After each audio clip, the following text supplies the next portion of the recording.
the beat, off the beat, off the beat, off the beat, off the beat. Real, authentic conversations.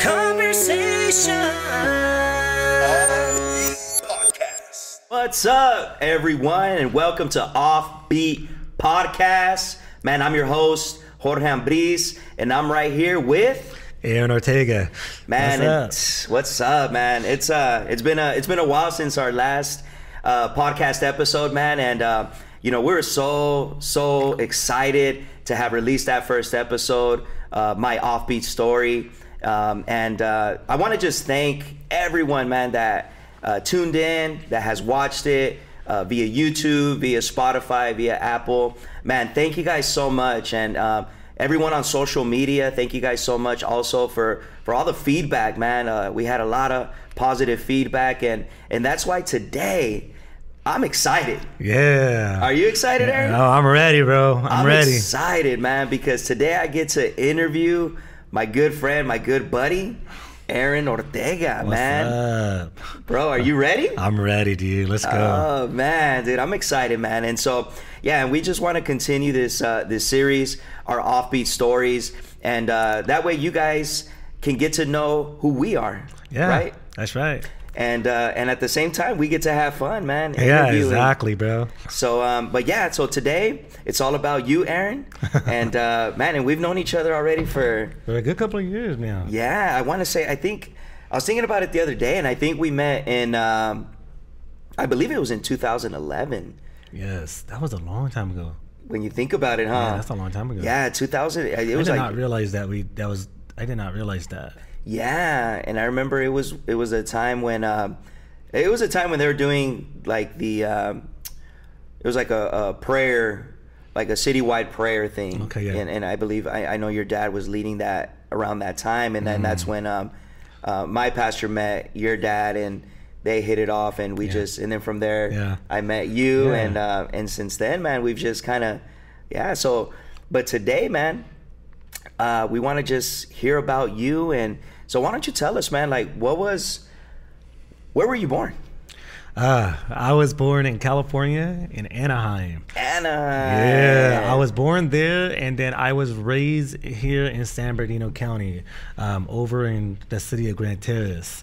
So I always find Grand Terrace is a very small little town that is a cousin of the city of Colton and the cousin of Riverside. And so, that's where I was born and raised at. Okay, cool, man. Yeah, so Angel fan? No. Yeah, I'm a Dodger fan, that's bro. why we click on Dodgers. Hey, yeah, you know what? It was funny. That's a funny story. But yeah, I grew up, most of my family were Angel fans, but I grew up going to Dodger games. And I know more Dodger players, and I'm like, no, man, I'm a Dodger. Dodgers, baby. Yeah. That's what's up, man. Let's go. Yeah, so, and then how was your childhood, man? How was that, man, growing up? Well, yeah, it was very interesting because when I was born with a birth defect, and so I had Microtia, and I have Microtia, and Microtia is a form of little ear, and so when I was born, on both sides there was no canal, and there was no like opening. It was just like flat, and so when I was born, the first question was, can he hear? Yeah. And so as I got older, they would start crushing cans, and I was responding to the crushing of cans. And so by the age of 4, I had my first operation, and on my right side, they opened up the canal, and they just made a hole, and then that was my first operation. So from age to 4 to, I want to say to 12, I had about 9 operations. Wow. So what you see on my ear, that's not how I was born. I was born with that, there was nothing there. And so they took my rib. They took both my ribs. They grafted my ribs, and they formed the cartilage of my ear. And then they started doing skin grafts in my inner thighs, and then over the years. So growing up, I grew up with that. So that's interesting, man. Let's talk about that a little bit, because I mean, here you are. You're at the age of 4, you have your first surgery, right? Yeah. First operation. I mean, and at the age of 4, I mean, do you recall anything in the beginning going through that? So that's so interesting that you say that, because I think I have a hard time remembering details in my childhood because I think that has a lot to do with physical trauma. It was really hard on my body. And so, and then the amnesia, right? Yeah. The gas thing where they put you to sleep. Yeah. That has some sort of an effect on me. So like my memory, sometimes looking back, I don't remember. It's all vague. But I do know growing up, I had a lot of like physical trauma. I had a lot of social anxiety, and I had a lot of like people engagement were all doctors or nurses. And so when it really made an impact on me because I really couldn't hear really well, and my hearing is okay. It's not 100%. Yeah. I can hear on both sides.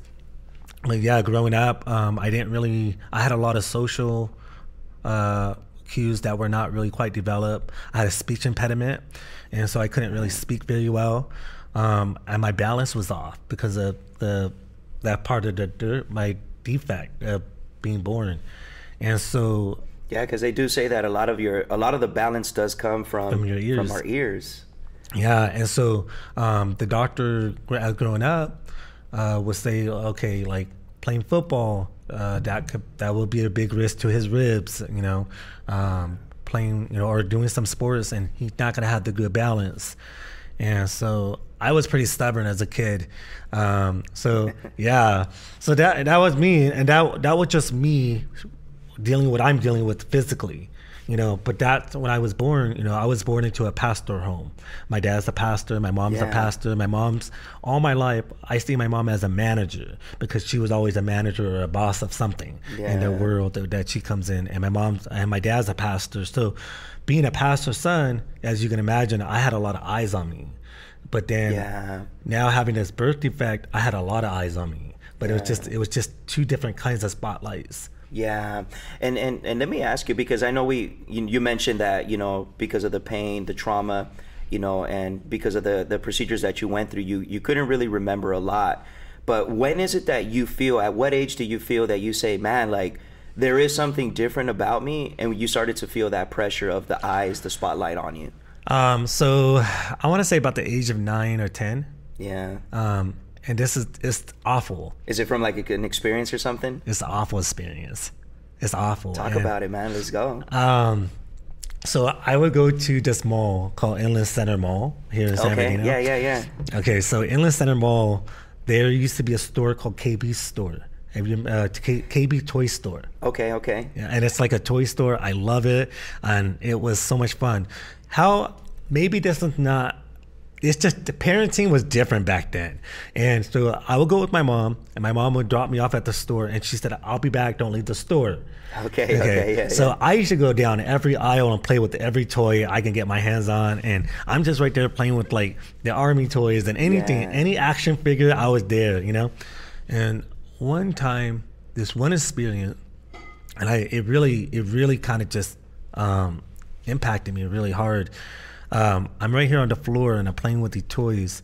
I'm playing with the WrestleMania toys.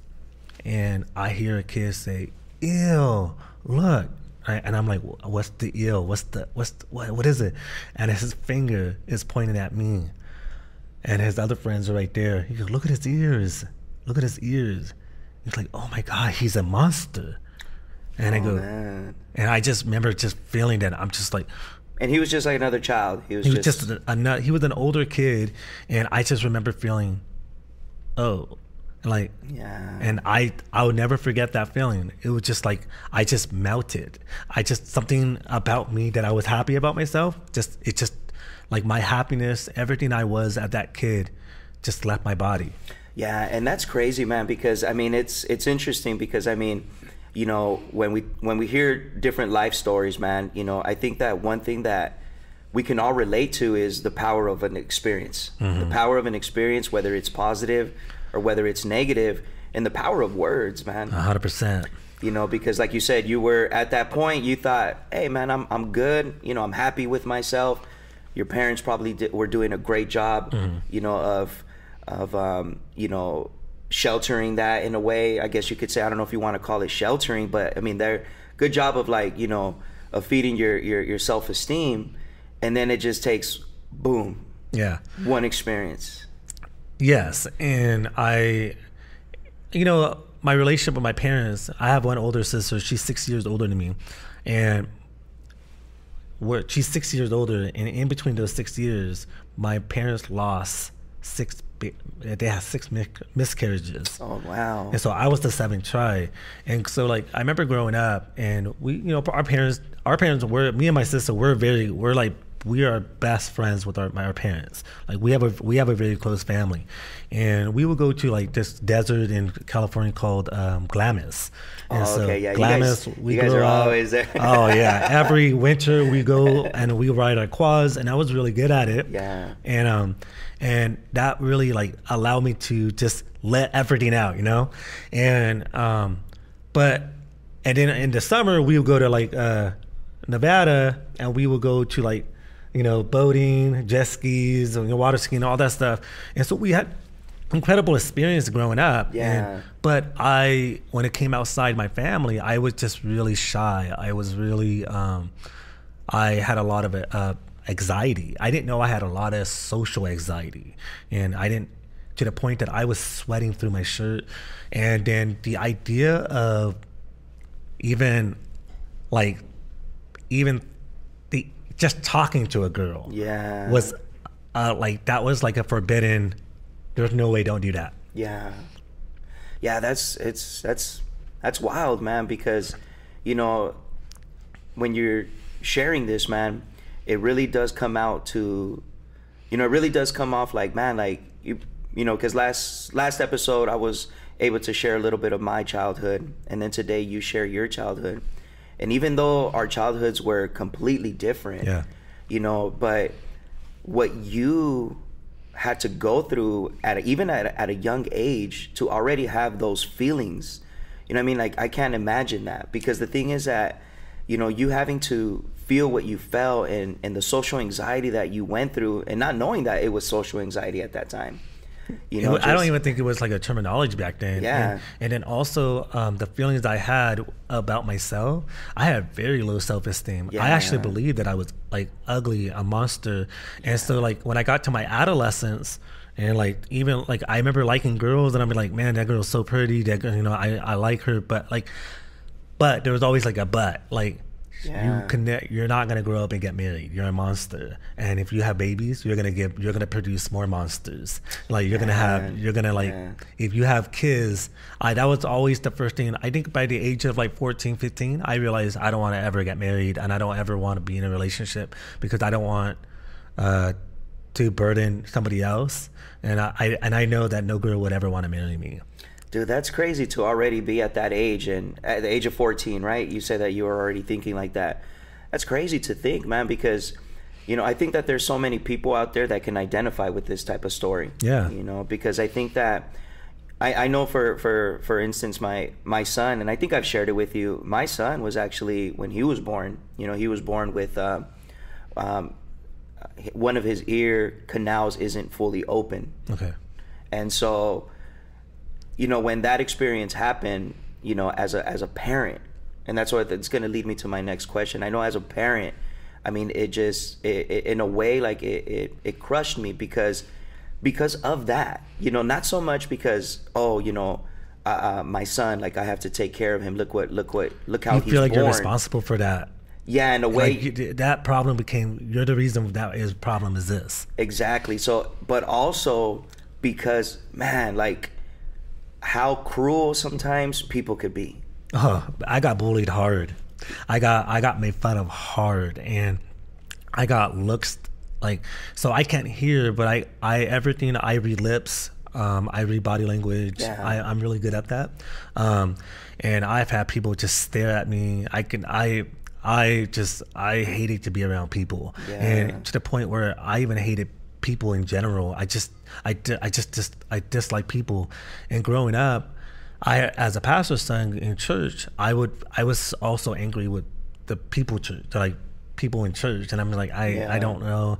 And like this whole Jesus thing, like, growing up in a Christian home, I was like, I had a lot of questions about it. I'm like, I don't know about all this. my dad and my mom were so gracious with me to allow me to ask questions, but they were always trying to connect me with people, and that's the last thing I wanted. Yeah. And how was that? Because like, yeah, like how was your parents like through this? Because you know, like you said, you grew up in a Christian home. You know, both your parents were pastors during that time. You know, how was the support system from them? Well, it's interesting because I've always been close to my mom until I think about 14, 15. Maybe I'm assuming that maybe they saw something different in me, and maybe they saw that I was really insecure and I had no confidence. My dad one day came up to me and said, "Hey, you want to go with me? I'm gonna go play some golf." I'm like, "I'm not playing golf. That's an old people's sport." And he goes, "You know what? I'll give you $20 if you can hit three balls consecutively." I'm like, "All right, let's go." So we went to the golf range over in Loma Linda, and Okay, yeah. and I could not hit that ball, and I'm like, "No, I can hit this ball." And my dad said, "All right, well, you're at a golf range. Keep trying." And finally, I'm like I'm swinging the ball, and he's right there watching, and he's laughing. And finally, I hit that ball, and it went straight forward, and I just had like this pure ecstasy, and I'm like, "Holy moly, I love golf." and it was like all this misses, all these things that I'm missing the ball, I'm getting frustrated, but that one hit changed my life. And my dad's like, "Keep hitting," and we kept hitting, and it was just so much fun. And then finally he's like, let's go on the golf course. And I got real close to my dad because of golf. Yeah. And in golf, you spend about 3 hours to 4 hours with that person. Yeah. And so dad was just always like, "How are you doing?" And we would just, golf is definitely a ritual. Yeah. You know what I'm saying? Like I could talk about golf. I love golf. Yeah, you know what I'm saying? And you and I go play golf, you know? And there's like this zone. Yeah, you know? Yeah, and it's the purity, man. Of like, it really is. I could totally feel what you're saying, because that purity of when you hit that ball, man, when you actually connect the golf club with that ball, and you send that thing flying, there's something that it hooks you. Yes, and then like I'll never forget when I first got my first birdie, and I miss my dad, and I remember just like. I'm hitting the ball, and I'm all over the place on this course, you know. I strike this iron, and I'm landing on the green, and he goes, "Oh my gosh." He goes, "You're on for the birdie." You know, a birdie on a 4-par, you're going to get 1 under. Yeah. And I'm like, "Oh my gosh." He goes, and I was so close to the pin and the hole, and he goes, "Okay, putt it in." And I just putted right in. I got my first birdie, and my dad was just so... My dad was over the top. Yeah. You know, and he's just like, I thought I won like a trophy. I thought I won some money or something. And I'm like, "Oh my God." He's like, "You got it." Yeah. And it was just like, I needed that. I needed somebody to celebrate me, because I had no good narrative of myself. Right. My narrative was so awful. And that's, man, and so many people go through that, man, and congrats on that birdie, though, man. Thank you. Yeah, man. I know 25 years later, I'm still throwing down. I know you're still throwing down, bro, man. It's fun, man. But you know what? Like, it's just crazy, because, and that's why, man, like, this can identify so much with people, because the truth is, man, that sometimes we are the victims of our own narrative. We are. You know, and sometimes that narrative is caused by ourselves, you know what I mean? But a lot of times, like in your situation, that narrative was caused by fingers pointed at you, by words pointed at you, by eyes, you know, staring unnecessarily at you. And the type of trauma, you know what I mean, that causes to a child, to a young man in their childhood and in their adolescent, you know, to the point where they build a narrative. And I think that society, a lot of people, a lot of young men, a lot of young women, you know, because of things that they go through in life, they build a narrative. Mm-hmm. And it's crazy how we believe these narratives in our lives, and we believe that, you know what, who we are and what we go through is because of these decisions, or it's because of this, or it's because of that. You know, in your situation, because of your birth defect, you know what I mean, this is who you were destined to be. You know, but it's awesome that you had your dad in your life. Well, it's interesting that you say it like that, because like my dad and my mom's message to me was like, you know, you have a purpose, you know, and like you're gonna do great things. I'm so proud of you. Yeah. And they were always affirming me, always. And dad would take, and every time I strike the ball, he goes, oh yeah. And like, so golf was a really big association. Any sports. So like dad, one thing I look back and it's like we never talked about girls ever. But I always talk about girls with my mom. And I've learned that if you want to learn about girls, talk to girls about girls. You know what I mean? Like that's you know, do that for your ministry, your men's ministry. Go, if you want to learn, go talk to you know, if you're going to learn about the opposite of sex, you should talk to them. You know, and I didn't know how to. And I was so oblivious when a girl did like me. I just canceled that. That was not an option for me. Yeah, you were believing in a victim of your own narrative. Yeah, and so I went around. I have some friends. You know, I grew up. I had like 2-3 best friends, and that's all I had in my life. And I just, you know, I grew up. I love video games, NBA jams, you know, all that stuff, Mortal Kombat, and we just grew up and we played a lot of like hockey because of the Mighty Ducks and all that stuff, and street hockey. And growing up, my friends, they let me distance myself from everything, but my parents were the opposite. My parents were like, you know, God loves you, you know, Jesus is love, and they were always telling me that the Lord is, you know, the Holy Spirit, and I and all that stuff. And one time we go to this camp, I did not want to be there, and I had such a sour attitude the entire time. My friend Eric went up to, like, afterward, they had like an altar call, they wanted to pray for people, and I thought he got up to go to the restroom. So instead of going right, he made a left, and I'm like, what the heck? And then like, I think this is like a Mexican thing. He turns around, he's like, get over here, because we don't do things alone. And I'm like, your friend. Yeah, Eric is like, come on over here, come on, get up to you, get prayer. And I'm like, I don't want prayer, I don't need prayer. I'm like, bro, I'll just wait for you, and this whole thing.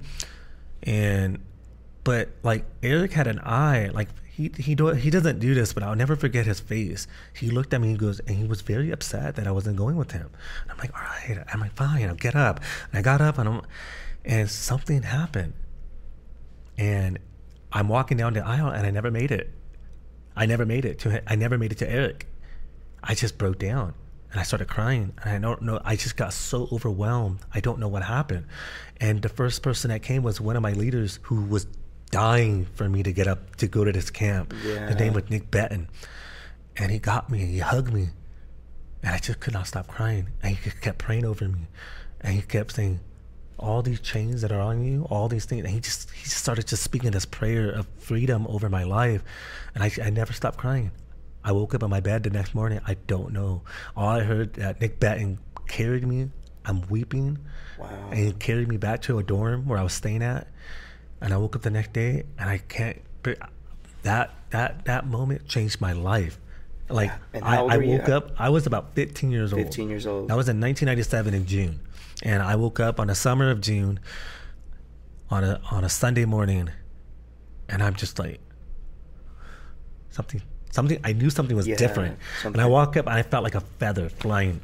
And I was like, hey, hi. I was saying hi to everybody. And they were like, what is wrong with Aaron? Because I was a rude person. I was very scared of people. So I projected a lot of anger towards people. Yeah, that was kind of like your shield. Yeah, my defense. I was always defense, always in defense, always had a comeback. I was always like, if somebody says something, I'm going to come back at it. Yeah, you know, before it hurts you. You know what? I'll be the aggressor. Yeah, and so that day, I don't know how to say this, but like I felt delivered. I felt like I know something was different. Yeah. And I went back to my mom and my dad. I said, hey, this is what happened. And I'm like, I'm a little embarrassed that this happened, but I'm so happy it happened. Yeah. And so like my salvation was kind of embarrassing because I never got in control. I just wept. Yeah. I didn't do like a prayer. I didn't do this whole thing. I just encountered love. Yeah. I felt so loved. It was that personal experience. Oh, it was so personal. You know, it's that personal experience that so many times I know that you talk about it, we talk about it, how God really desires that personal connection with us. you know, and when we have that personal connection, that personal experience with him, you know, it doesn't become about religion. No, it changes you. It changes you. And I'm gonna, like, that's what happened. It literally changed me. I started speaking in front of people at the age of 15. I started like doing Bible studies, and I had no, I mean, I'm like, I look back and I can remember that. Like, it was bad theology, bad preaching. I'm screaming, I'm sweating, and you know, like, I mean, but it was all trial and error, right? Yeah, yeah. And I'm talking to girls for the first time, and I've always had a friend who's a girl. It was Crystal, my friend Crystal Garrett, and she was one of my dearest friends. We used to go to Glamis together, and our families were close. Everybody thought we were gonna get married, but we were like, no, we're like best friends. Like, no, like we were like our partners in crime, you know? Yeah. But I really started like talking to girls at the age of 15, and I started talking and hanging out, and my mom was so happy, and then I also started making decisions what kind of friends I want to have, and those two friends I had, I kind of like left that, and then from there I've always knew something was big in my heart. Like, I knew that I would create it for big things. Yeah. And I couldn't put a face to it, I couldn't put a picture to it, but I can feel it. I know it's there. Yeah. And I wanted to do a Bible college, and I ended up leaving at the age of 19, and I left for Dallas, Texas to do a Bible college, and that was my first time leaving and being on my own. So after that, would you say that after that experience at the age of 15, it did change your experience, like in high school and everything? Though I was able to look at myself and be okay with myself. Yeah. There was like a huge acceptance. Yeah. There was like, and I remember being like 17, and people would stare at me, and I would be okay. I'll be fine. Like, this is who I am. That's part of my story. Yeah, and that's beautiful, man. Because, like I said, once again, when you have that personal experience with God, you know, something truly does change within you. You know, and sometimes it's instant. Sometimes it is a process. But it's a beautiful thing when you're able to have that experience with Him, and the reflection that's in front of you begins to change. 100%. I think it starts change for me in that narrative and how I thought about myself is when I first accepted, yeah, it is awful. Yeah. This is not pleasant to look at. Right. And that's what it is. Yeah. And I accept that. But it doesn't define me. Exactly. You know what I'm saying? So like, and that's how I was created. That's how I was designed. Yeah. And I have a speech impediment, but not forever. Yeah. I could change that. And so like, I've learned to accept my weaknesses. I've learned to accept my strengths. Yeah. And then over the years of just, you know, I never thought in my wildest dreams that I was going to be traveling over all these countries and serving in different ministries, preaching and teaching in different cultures. I never thought I would do that. Yeah, let's talk about that a little bit, man. So, I mean, you know, you went through what you went through as a child up until your adolescent life. And then at 15, boom, you get there's a big life experience, man, where we call it the God experience. Yeah, right. The God experience hits, man, and it changes your outlook on yourself. It changes everything. And so now you're at 19, man, and so from 19 and on, man, what big changes, what big moves happened after that? 19 all the way up to like the end of my late 20s. I've learned to live on my own. I came from a very close Hispanic family. Yeah. A Spanish church. I have a great community of youth. Our youth group is awesome. Like, I love everyone, you know.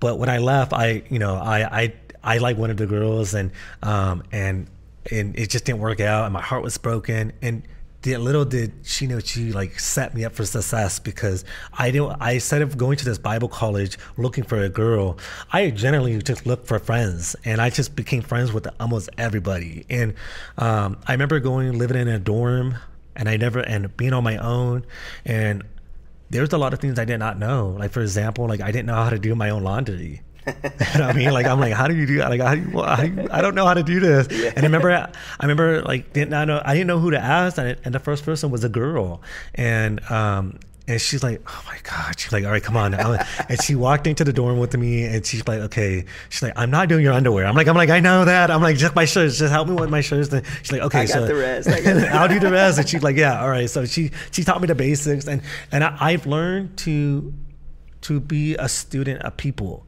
by asking the right questions. Yeah. What I don't know. And so I just had people raising me on my own. And I kept asking, like, okay, well, where do you go for food? Or where's this? And I didn't. And, you know, I love that time in Texas because I really became a student. And my dad always told me, don't go there because you know something. Go there because you want to learn something. And I've always been a learner from then. And so when I went to this Bible college, on my first summer there, I went to Cuba. And okay. And we basically snuck into Cuba. That was in 2002. Oh, dang, that's crazy. Yeah, it was like a crazy trip, and it was like a 21-day trip. And I went on a trip only knowing my friend BB. BB is from San Diego, so all us California people, we're all like, we have like this connection in Texas. We're like, hey, what up? We're like, what's up, South Side? We're like, all right, cool, West Side, Best Side, you know, and we always mess around. And I was at the mail, and he's like, hey, you want to go with me? I'm gonna go to a Cuba trip. And I'm like, I don't even know where, and I'm ignorant. I'm like completely ignorant about geography. I don't even know where Cuba is. I'm like, where, like, what city is that? And he's like, nah, bro, like, that's a country. I'm like, a country? I'm like outside of America?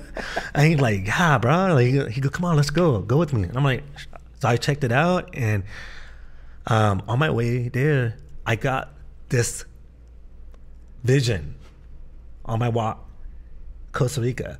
And I was like surfing on a yellow board in Costa Rica. And I said, hey, yo, I think I'm supposed to go to Costa Rica. And he's like, what? Like, out of nowhere. And he's like, what are you talking about? And I told him what happened. He goes, you know what? Before we go into our meeting, I'm going to pray that over you, and God will confirm whatever you need to confirm. He goes, but why are you thinking of Costa Rica? I'm like, I'm not. I just thought of Costa Rica. I'm like, I don't even know where Costa Rica is, bro. And he's like, that's crazy. So then we end up going to Cuba, and we went to Havana, and then we went to Matanzas, and it was just amazing experience. But one night I was sleeping in the church, and I decided to go sleep on the roof. And in the city of Havana, I saw the whole city, and I'm like, I just woke up, and I was just admiring like this beautiful country. I love Cuba. Cuba is so amazing. We could talk about Cuba all the rest of this podcast, but this one night, I wake up, and I know this was God because it was like a whispered thought. And it was like this is going to be the rest of your life. You are going to do this for the rest of your life. I'm going to take you from nation to nation, country to country, culture to culture, people to people, and you're going to love everyone. And I said, yes, that's what I'm going to do. That's what I'm called to do. That's my calling. Yeah. And I remember I never slept that night. And I told BB, I go, BB, I'm like, guess what happened? And BB was like my homie. Like, you got it. I want to connect you with BB. And BB was like, bro, okay, let's pray. He goes, your next country is Costa Rica, bro. I go, I'm going to Costa Rica, bro. And so we end up going, and that's where I met Sarah in Costa Rica. And that's my wife. That's where you met, right there in Costa Rica. Yeah, Costa Rica. And my wife is from Canada. Oh, okay, so she was a Canadian in Costa Rica, and you were an American in Costa Rica, and you guys as missionaries. Yeah, so I learned about this organization, this missionary organization in the Bible colleges, CFNI, about YWAM, Youth with a Mission. And I learned it from Lauren Cunningham, the founder of it. The guy's a cool guy. And so I'm over here like, okay, I'm like, YWAM? Like, wham? Or like, I couldn't even say it. I'm like, what is this thing? And so I thought it was just like this missions, and you're going to go do this frontier thing, this Indiana Jones experience. And it turned out to be another school. And I graduated in 2003 in December, and then 2003, and then 2004 January, like pretty much a month later, I go and move over there. That's crazy. Yeah, and so I never been to the country, and I'm doing this YWAM thing, and then I meet Sarah, and I meet my team, and we were a team of 12, and then they're like, okay, so lecture phase. And when I heard it was lectures, I'm like, wait, what? They're like, yeah, this is a school. You'll have like 2 months of lecture, and you'll have 3 months of outreach. I said, I just finished Bible college. I'm like, what did I do? Like, why am I here? And man, that experience changed my life. And my Sarah, who was like my dear friend, she was seeing someone, and I was talking to someone, but nothing serious. Yeah. And then, but I would go to the city with her, and we would take a bus ride to the city called San Rafael, and we became friends, and I married my best friend. That's awesome, man. Yeah. That's cool. And how was it, man? Like, I mean, was it ever intimidating being in a different country? Yes, I was terrified. I mean, you're born, Anaheim born, you know what I mean? Grand Terrace, San Bernardino County raised, and then boom, all of a sudden you're in Cuba, Costa Rica. I mean, I went to India and I went to Holland. India, Holland. I was in India for 2 months. I lost 50 pounds. Wow. I was malnutrition. It was so hot. It was about 120, high 120, like Vegas heat, wow. super dry heat. They are a vegetarian country, and I just lost a bazillion. I just lost so much weight. I looked like I was super skinny. That's crazy, man. Out of all these different countries that you visited, traveling and everything, what do you got to say is like your top best experience? I that's a hard one because choose, I know because there's like all these experiences are done with different people that became really like dear to me. Yeah, you know what I'm saying? Like, and so in YWAM there's such it's its own world, right? Yeah, and it's a large organization. And I met some wonderful people and some weird people too, and like all along the way. And I seen some like weird things on cultures, and I'm like, what the heck? And I'm like, that does not fly in LA, you know. But yeah, I guess it depends. Can we narrow that question down more to like, is it a spiritual or like cultural? Let's say, yeah, what culture impacted you more? Oh, okay. At the top on top of my head, this is more of like not so much of an impact, but more of a like shocked. Like it was just like I never been in this environment before. Yeah, I remember going to Panama. Okay. And we went to the indigenous tribe, like the tribes, these different islands, and we had to take a canoe over there. And then there's like these naked people. They're all naked, and I'm like, holy moly, do they know that they have visitors? Yeah. And I'm like, culture shock. So I was totally like shocked, at the bro. moment. And then like I'm a leader of this group, and I have like guys and girls, and I'm like, yeah. What do you do? What do you say? Hi. and I'm playing soccer with guys that are naked, and that's their culture. Yeah. And so like, what the heck? And then like it was just a trip. Yeah. And the way they live was all holistic. So everything, all their medicine was all organic, and these people look super young. They look so young, and I was just like blown away. And then we went to another village, and I had the privilege to baptize a chief. And then when I baptized the chief, I baptized the whole village.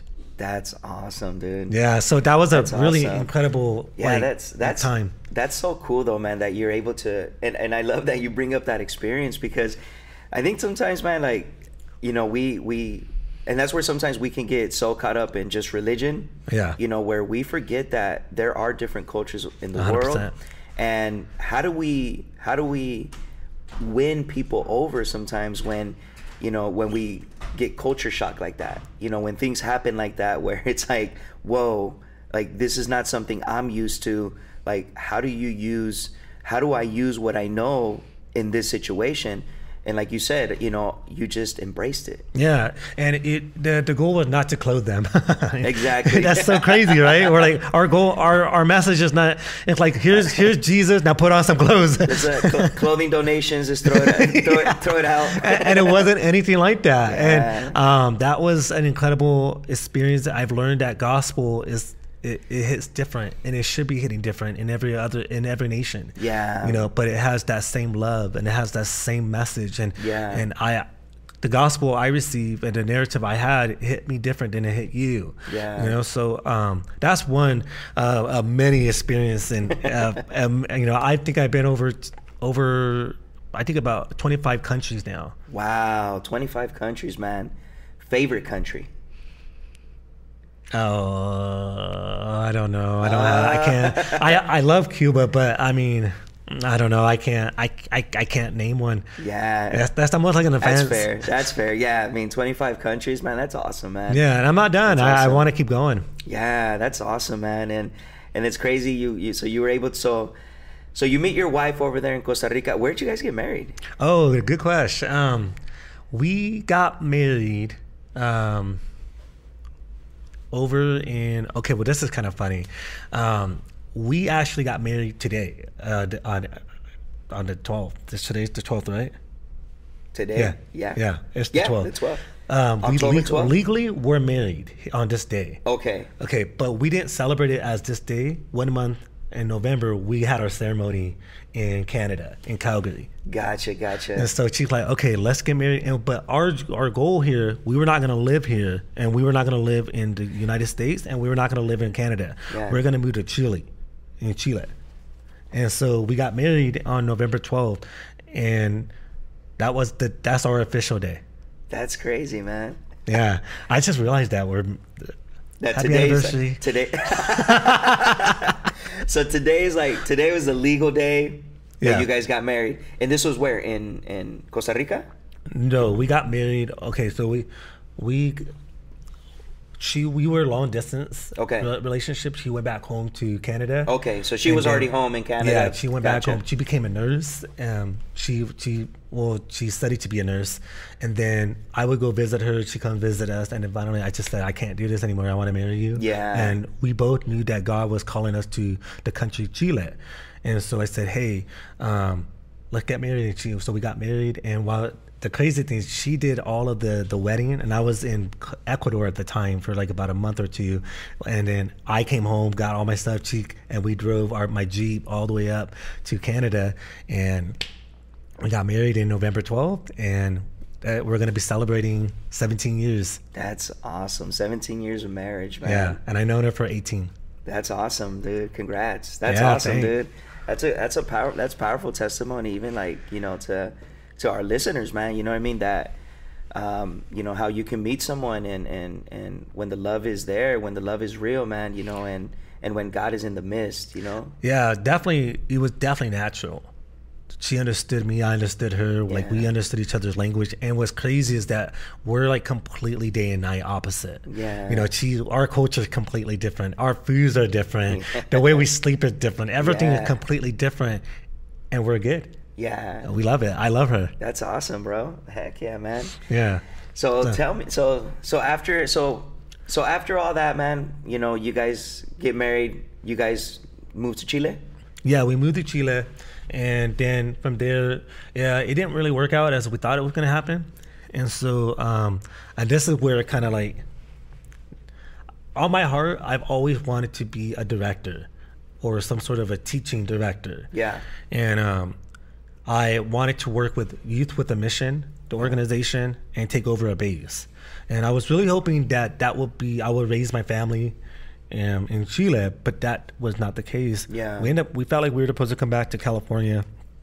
We came back with my parents, and then my dad's like, hey, why don't you be a pastor? And I'm like, I don't want to be a pastor. He's like, hey, everybody respects you. And I'm like, oh, come on, man. Like, I don't want to do that. And I never want to do that. But I became a pastor. And it was hard. It was really hard. I think the first 2 years we took a church, and I really felt responsible. I felt like a complete failure.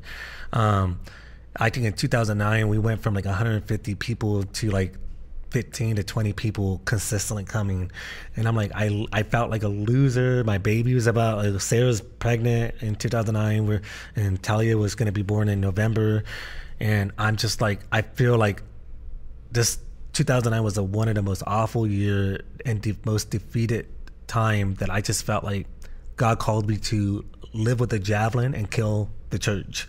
Oh, and I felt like such a failure. Yeah. And I remember just like I couldn't even worship. I just preach, and I just felt so complacent. And I was just like, man. And then when Tally was born, I was really excited. That was like the one thing that I was really excited. And I'm happy with my marriage, but we're both just devastated. So many people left us.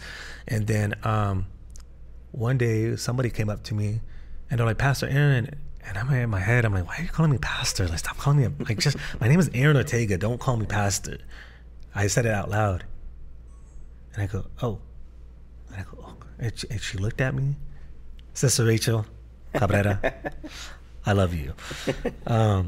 She was like, you're my pastor. And I'm like, girl, you need Jesus. And she goes, no, you're my pastor, and I want you to be a pastor. And I don't know why, but that built me up. Yeah. And I became a pastor. And then we're slowly but surely people started returning, and we're just doing our thing, what God had told us to do. And then a few years in, I had this thing, it was God put it on my heart, go and work with YWAM Pismo Beach. That's up in North California, kind of Central Coast. Yeah. And we moved there in 2013. We took our two little ones. We ended up having another one, Stella. So Talia, Liam, and Stella. And we ended up becoming directors over there in Pismo Beach. Pismo Beach in YWAM. And it was we had our dream house. It's something that Sarah and I dreamt, and we saw our reality come true. And it was That's crazy, awesome, man. Yeah, so so you were right here pastoring, man, and that experience, man, and I know that's something that a lot of people don't understand, about pastors, man. Sometimes, a lot of times, pastors can be misunderstood, and what they go through, the challenges that they go through when building the church. Yeah. A lot of times, they don't see the struggles, they don't see the hurt, the pains behind, all that, but that was awesome how it just took someone, again, the power of words, man, the power of words, the powers of affirmation, of having a voice to say, hey, no. I remember when I went to Pismo on the first day we were staying there, we were staying at a beach house, and the first week I was sleeping maybe 12 to 14 hours. I did not know I was burnt. I didn't know as a pastor I was burned out. And my wife was like, wake up. And then finally one of the staff was like, let him sleep. He looks like he's exhausted. And I did not know that I was struggling. I was really struggling. And so then when I went to Pismo, I've learned so much. I felt like I got a new reprogrammed brain. And then in 2019, moving forward in this timeline, I was in a really bad spot. I was having so much anxiety. I don't know what was happening. I lost some friends I had some friendship breakups, and I lost some friends due to death. And then I was in Nicaragua, and I was in Guatemala. Okay. And when in Guatemala, I was with another staff, and we were with our students. These students were so cool. I love these students. They were a small group. I love them. They did great. They were excellent. But me as a leader, I was awful. I was just like, I was in a really, really dark place. I don't know what happened. And I think it was like low key depression. And I spent my birthday all by myself. And the night before, I had a panic attack. Like I felt like I was having a heart attack. It was just, and I had to call one of the students, Mila, and she consoled me, she helped me, and I just knew I was losing a lot of weight, and I didn't know I was like lovesick. I was missing my wife, and I was just like in a very awful place. I felt very cold all the time.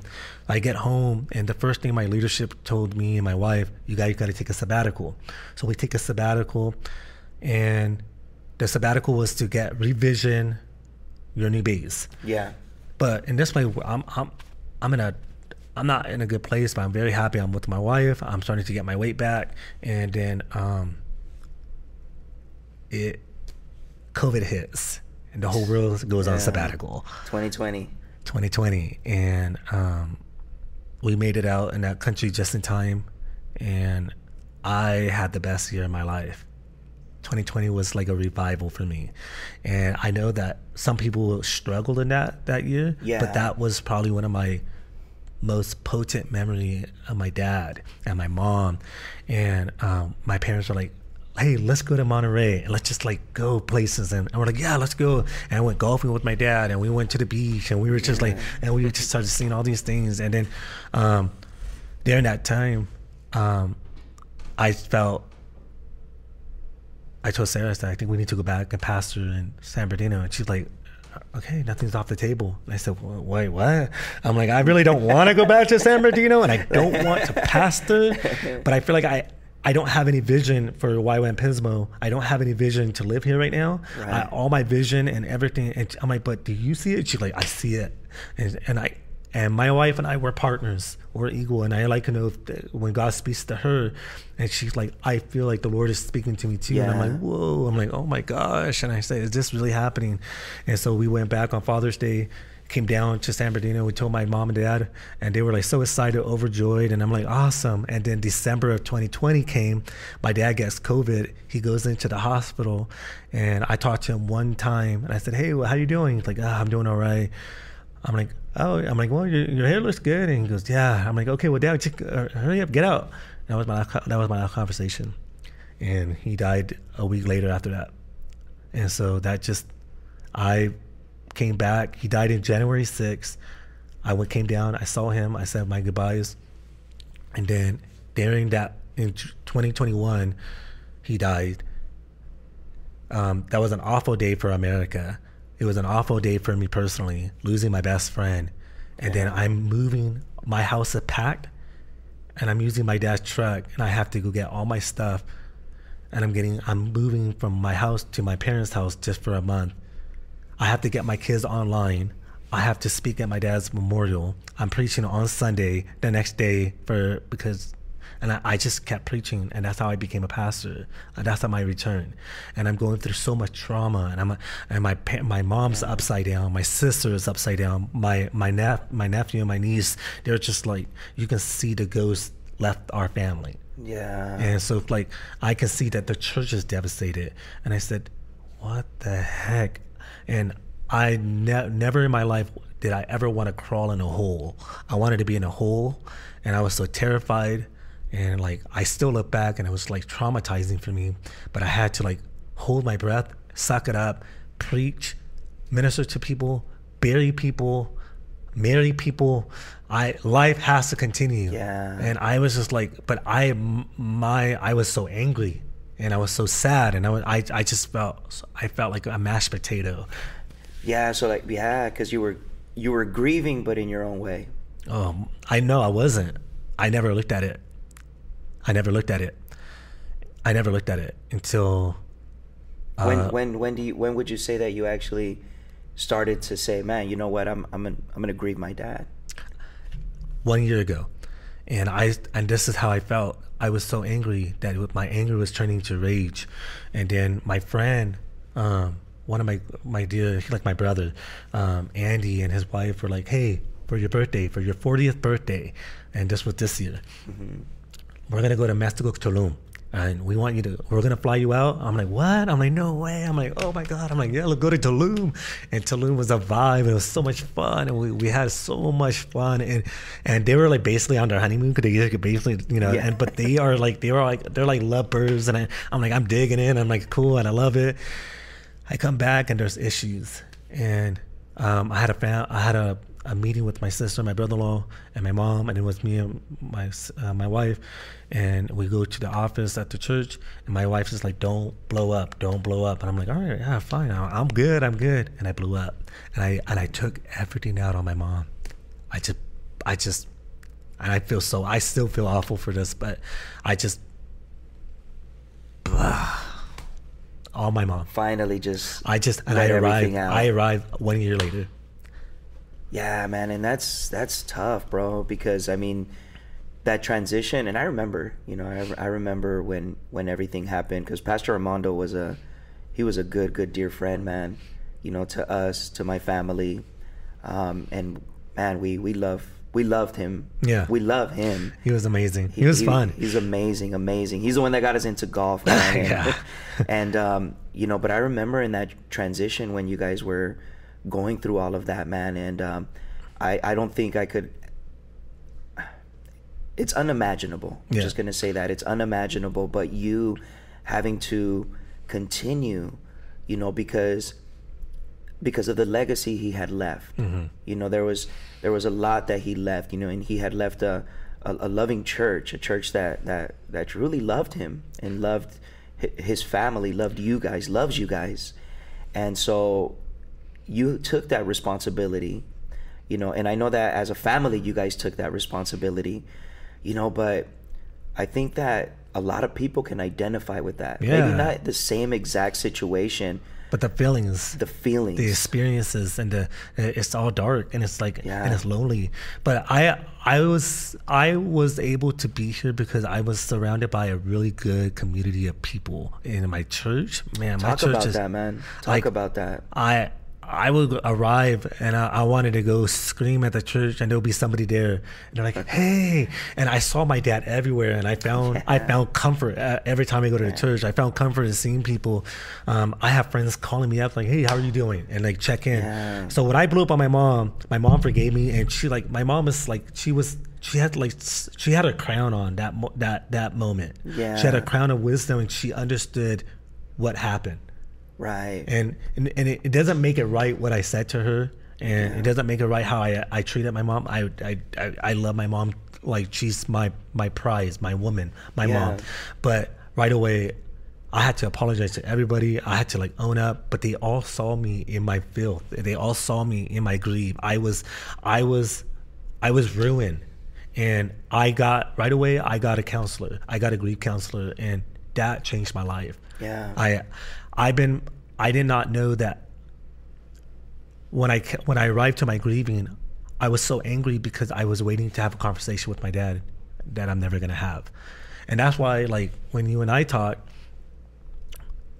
I was washing my car and we were just talking, and we ended up having like this dope conversation. I said, "George, bro, this needs to be on a podcast." Yeah. And you're like, "No, for real, right?" Yeah. And you're like, "Hey, I'm gonna do one." I'm like, "Dude, let me know." And so like this podcast is kind of like a shout out to my dad and my mom. Definitely. And like, I just want to talk. I just want to have conversations and just really just be open with my emotions. And it's also another form of grieving, because I don't have that. Yeah. But then I realized, no, I do have that. And there are people that want to talk. Yeah. And there are people that want to go there. There are people that want to talk about how hard it was, the traumas and the mental states and the emotional states and of loneliness. And we're living in a different time today. And today I'm pastoring, and I love it. Yeah. I enjoy it. I love my community.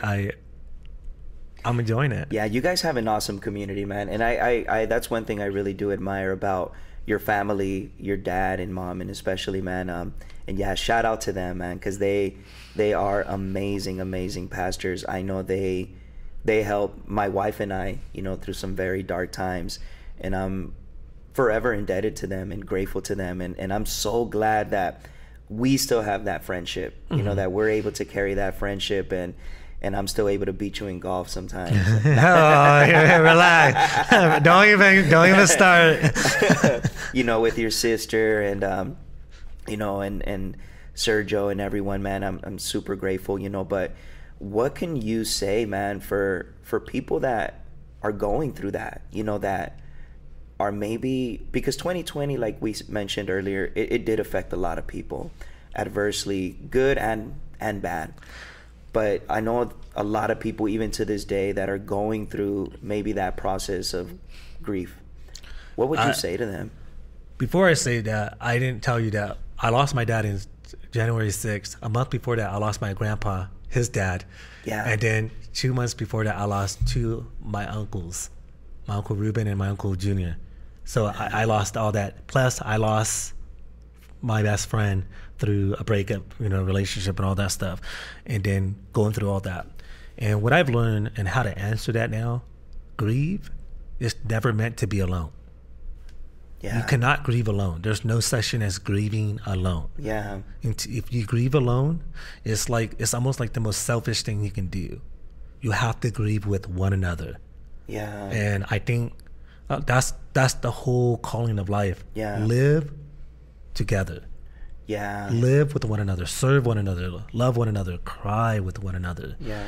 Rejoice with one another, mourn with the other. And I had some really, I'm emotional because I had some friends that really stuck with me. They saw my crap. They saw this ugliness, this wickedness, and this everything that was in me, and you know, it's almost like full circle of this narrative, you know, and like when you have brothers and you have sisters and they cry with you and they say you are not that person, and you know what, your dad, he's dancing, he's golfing, now it's your turn to dance, it's your turn to do this, and I'm just like, I don't know if I can do it. And they say, you have friends that can pick you up and like walk with you. Boom. All right. I got my sister. My sister's like amazing. My mom, like I just, you know, I gotta, you know, I'm blessed. My sister says it the best. Like she hit the family lotto, and she's right. Like we have like such a family lotto. Like, and it's just we all eat together on Sunday, and we live with one another. We put up with one another. We fight with one another. We love with one another. That's how you deal with it. You gotta move on with your family, and you gotta continue to move and live. Yeah, and I think that's so inspiring, because it was actually something that I was going to mention earlier, but I'm glad that I'm able to bring it up right now. And I think that that's attributed a lot to your parents, to your dad and to your mom. Like they really changed the pattern of life for you guys. And the reason why I want to bring this up is because a lot of times, you know, we're gonna, you know, even with my story and even with your story, the childhoods that we went through, even though they were different, you know, and a lot of times when we tell our story, it can seem like, okay, who are we looking to blame?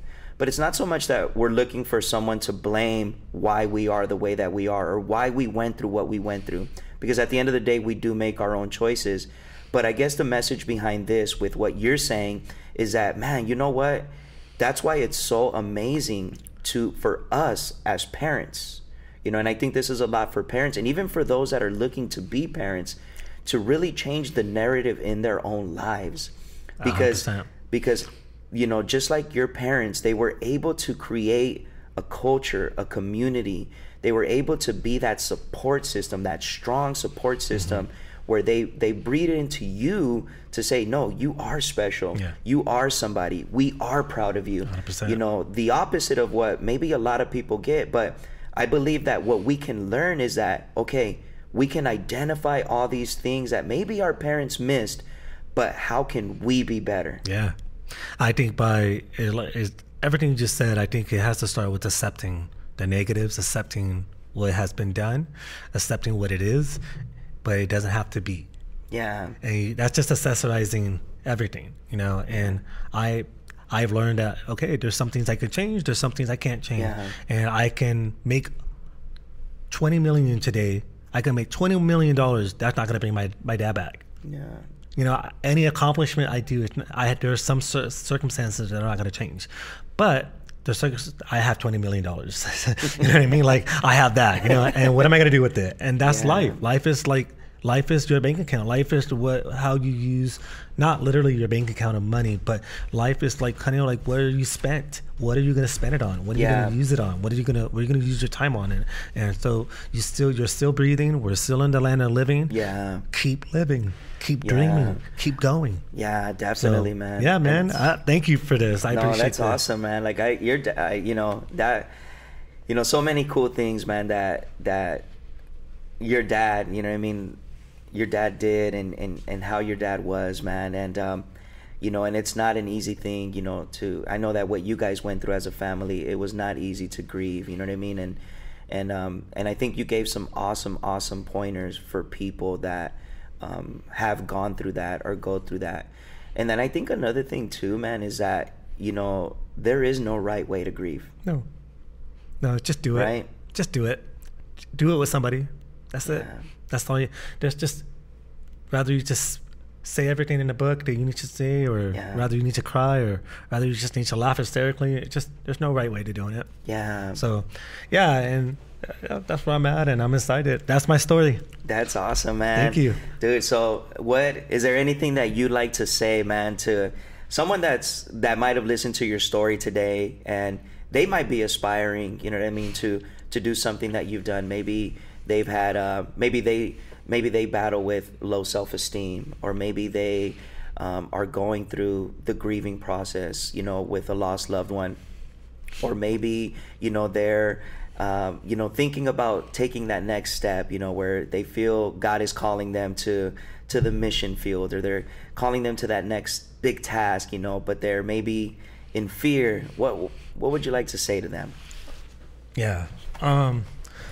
If you are struggling with being comfortable in your own skin, or looking at yourself in the mirror, or you're constantly being put down, or you feel like you don't have a big destiny, accept that. Accept that you don't have a big destiny. Accept that, okay, I'm ugly, or I'm this. That's fine. And be okay with that. And then simply live. I simply just lived. And I saw opportunities, and I said, oh, I saw opportunities because I stopped looking at my negatives. I stopped looking at my problems. I stopped focusing on everybody else, and my eyes saw opportunities. So go look for the opportunities and stop saying this ugly stuff about yourself. I'm not teaching my kids how to speak awful about themselves. Speak well of yourself. Don't say that, oh, I can't do this, or, oh, that's what we always done it. No. Speak well of yourself. Speak well.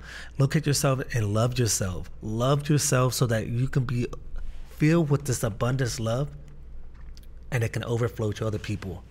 That's how life is meant to be lived. Is to first love yourself, just as God created you to be. God created you, and you say, oh man, I can't do this, and just stop. Just stop. Just accept where you're at and just love yourself. And just maybe you might love other people like the way you loved yourself. That's good, man. There you have it, guys, man. That was an awesome story, man. Thank you so much, Aaron Ortega, man, for being able to share that. And thank you so much for your transparency, man. Of course. Thank you so much for that. And remember, guys, man, you know, don't forget to follow us, man. Don't forget to hit the like button, share it, share this story, man, with someone that you know is going to impact. You know, we want to continue to encourage people. We want to continue to inspire people to have those real, authentic conversations. Let's go, baby. Let's go. Thank you so much, Offbeat Podcast. Until next time, Let's go.